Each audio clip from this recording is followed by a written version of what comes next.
Од протести на улица, директно на државна функција, улицата стана главно регрутно место за новите генерации политичари и државни функционери.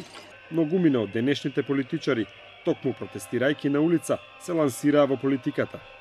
Она што е заедничко за сите е што револуционерниот дух го вежбале додека една политичка гарнитура била на власт. Ги оставиле транспарентите и свирчињата и револуционерните бои, кога добиле влезница за политиката и при промена на власта. Безмалку сите тврделе дека не се обоени со партиски бои, за по смена на власта да се обојат во боите на партијата на власт.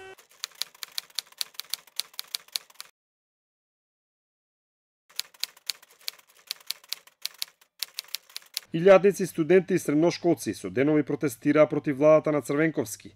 Зад протестите стои подмладокот на ВМРО ДПМН. Во шатори пред собранието штрекуваат со глад. Студенти и средношколци од Куманово и Тетово пеш стигнаа на протестите во Скопје. Протестот ги лансираше Филип Петровски, Антонио Милошовски и Владко Ѓорчев во политичките води. Жестоки беа на улиците и во ТВ дебатите, а кога дојде ВМРО ДПМН на власт, добија високи политички функции.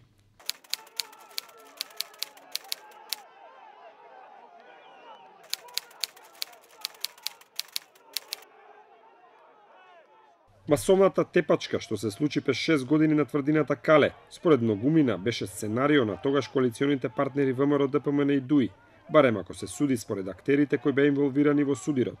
Артан Груби, тогаш вработен во една странска амбасада, ја предводеше невладината организација Разбуди се.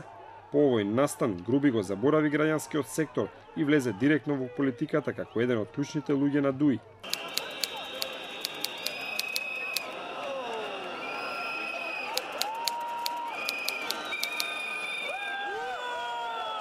Шарената револуција ги обои барокните згради во Скопје.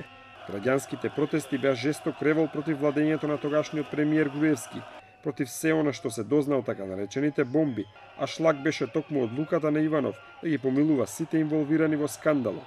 Шарената револуција беше масовен протест, но сепак десетина активисти беа најистакнати. Тие секогаш беа меѓу првите револуционери, први фрлаа со боја, први зборуваа. Во 2016-та тие палеа фотели пред кабинетот на Иванов, но наредната година, кога Заев стана премиер, седнаа во исти такви фотели. Павле Богоевски, кој секој ден беше на протести, стана пратеник. Ивана Туфекџик, која беше дел од студентскиот пленум и дел од шарената револуција, исто така доби пратенички мандат. Бранимир Јовановиќ, кој беше приведен за време на револуцијата, влезе во кабинетот на Тевдовски како советник. Александар Донев, кој во првите редови ги фарбаше владата и собранието, стана директор на Агенцијата за промоција на туризмот. Замир Мехмети, еден од така наречените шарени командоси на револуцијата, по изборите ќе прави револуција во телекомуникацијскиот сектор, откако стана неизвршен член во одборот на директори на Македонски Телеком. За разлика од нив, граѓанскиот активист Никола Наумовски доби функција по локалните избори, кога стана шеф на кабинетот на градоначалникот на Скопје Петре Шилегов.